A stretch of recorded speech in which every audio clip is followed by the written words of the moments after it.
Good morning and welcome to Rising. We have such a great show for you today on this lovely Thursday morning where we're back and well rested, although I'm already manifesting a little bit of crankiness having to respond to text messages. You know, at this early hour. One thing I learned about Robby over time is that you don't like even the slightest change. Yes. I can kind of roll with the changes. I'm actually excited about a lot of new things. You're such a little burst of sunshine and happiness. And you even get mad at the slightest change, like, oh, you usually text me at 5 p.m. You're texting me at 9 a.m. This is stressful. People text me too often or just message me in general. I'm an in-person experience kind of guy. Let's get together. Let's have drinks. Let's smoke cigars. Let's experience life. I don't want to just be looking at my phone texting people all day. I would prefer somebody to send me a voice note and get to the point. Oh, God. Well, then they have to, no, that's the worst of all. Then I have to listen to something.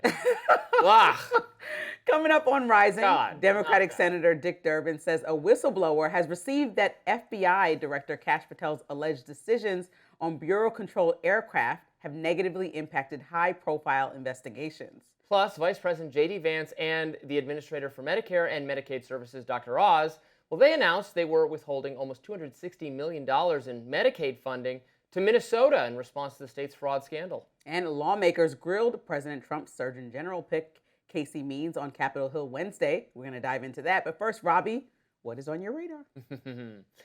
While most of America has been celebrating the awesome victory of our Olympic hockey team over Canada for the first time in 40 years, not everybody's so pleased with them. Sounds crazy, right? But a New York Times columnist for their athletic subsection, Jerry Brewer, he wrote a column saying that the team won gold and then lost the room. What? Lost the room? What room? The Feminist Studies Department at some sports-hating, fun-killing liberal arts college? Because I think most people are pretty happy about the win, even if you don't like or care about hockey. I fully admit this is the most interested I've been in hockey since I was a kid in Detroit in the 90s, watching our Red Wings win the Stanley Cup. So what gives? Well, the New York Times and some other liberals are mad that some members of our hockey team had the audacity to meet with President Donald Trump. Shake his hand even. Accept medals from him and praise. How shocking, how horrifying. Don't they know they're helping to normalize fascism? Seriously, that's it. That's the problem. Brewer writes, these are men who thrilled a nation and rocked the world, and as adults, they need to be more savvy. Trump, perhaps more than most modern presidents, understands the optics of standing next to winners. It normalizes him. It softens his cruel instincts and crude jokes, recasting them as locker room banter. It washes his reputation and reduces the impact of polls that indicate a significant majority of Americans disapprove of his second term. These champions have agency. In the afterglow of triumph, they have more agency than they ever will. They should be wary of giving it away so casually. Okay, but here's the problem with that. Supporters of Trump are a majority of the country. He won the election and he won the popular vote. Trump is normal now. Sorry about that. And I would agree it doesn't help us at all for professional athletes to lean way into politics or start talking about their views on issues. In fact, the hockey team avoided doing just that, and I give them great credit for it. But coming to the State of the Union, taking a photo with Trump, I mean, come on. That is normal. It's normal no matter who the president is. Remember Barack Obama taking this photo with Olympic gymnast Michaela Maroney? I don't remember people being upset about that. I wasn't upset about it. I thought it was a cool photo. Very cool. The New York Times needs to get over itself. Chill out. There's nothing wrong with the president being excited about the performance of our Olympians, our athletes receiving some much-deserved admiration. Ironically, the one athlete the liberal media did seem eager to celebrate is Eileen Gu, a traitor who chose to compete on China's Olympic team. You'd think that if we were so worried about normalizing totalitarianism, we'd be more upset about an athlete choosing to associate herself with one of the world's most brutal and authoritarian regimes, Communist China. But liberal Vox hailed Eileen Gu as a winner of the narrative surrounding the Olympics. And they said the U.S. men's hockey team were losers because they met with Trump. Losers. Ridiculous. Mainstream media wonders why so many Americans hate them. I think they have their answer.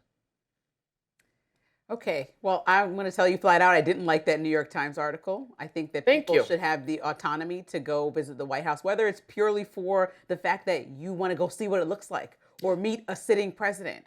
I think that we put too much on athletes to make these big decisions about whether they want to go to a White House or not. I agree. And for some Thank you. people, the whole team doesn't have to be in unison. So even when you see like an NBA team win in the middle of something and they don't want to meet with Trump, then it automatically becomes political. I think accepting the State of the Union invite is probably a big deal. Most people in their lives are not going to go have an opportunity to be at a State of the Union address. So it would be a huge deal. So I think, I'm on board with you. I don't think we could skip over the fact that President Trump disrespectfully talked to the men's team and made a misogynistic joke about the women's team. And so therefore there's a whole controversy about the way that our president behaves. But that was Trump, not the team. Yes, the president made that Right, joke and the team laughed about it. Yeah, And you're so- going to laugh. I mean, No, somebody you're not tells going to laugh, Robbie. I tell you all joke. the time, we're not going to laugh about misogynistic. We're not going to laugh about You gender laugh roles. even if you don't like the joke. No, I You don't laugh think- to get along. But that's part It's of awkward not to laugh. That's part of the argument, I think, that when we talk about this writer for the New York Times is making, is that our president is always inappropriate, like more often than not. You can tell on this wildly show, Lindsay, inappropriate. as many misogynistic jokes as you want, and I will laugh along with you. Well, I'm When not the gonna cameras do aren't it. rolling, you should hear the things that comes out of her mouth. So the thing is that the president also, on top of making the misogynistic joke, we know that he genuinely probably feels like the women have less of a win than the men, even though Jack Hughes, I believe, and Megyn Kelly did the same thing, except she did the win that was so unfathomable 3 days in advance of him, and she got no recognition, no phone call, nothing, and her invite was an afterthought after his long Well, conversation. he said with they're Jack coming to the White House, too. Yeah, it was an Which is afterthought. great. He said, well, I got to invite the women, so, and they all started laughing, and they turned down his State of the Union address. So the president consistently is inappropriate. So I get why somebody would be riled up about accepting an invite, but I do think that for an athlete to choose to go up there, you shouldn't take it as anything more than choosing to take a trip somewhere. It doesn't mean that they acknowledge and accept every single If the thing New York that's come out of Times their had mouths. written the men's hockey team is awesome, but we should also recognize the achievements of the women's hockey team, I would not be complaining, and no one would be complaining. But also Well, that was they mentioned it in the article that the president made this misogynistic joke, which no one corrected him on. I mean, I guess you'd be kind of uncomfortable correcting a president, but some people wouldn't. It's a joke. Right is right, wrong is wrong. Okay. You know what I mean? And then also Vox, how absurd they are. They call them losers. They Yeah, put them in the L category. that's not And they nice. put Eileen Gu in the winning category. And this is the China biggest, simp. This is for Communist some people. China simp. This is the biggest moment of their lives, winning a gold medal over a team that a lot of people looked at as unbeatable, the Canadian team. So let's not diminish a huge moment for people because of political affiliation that they not even saying that they have.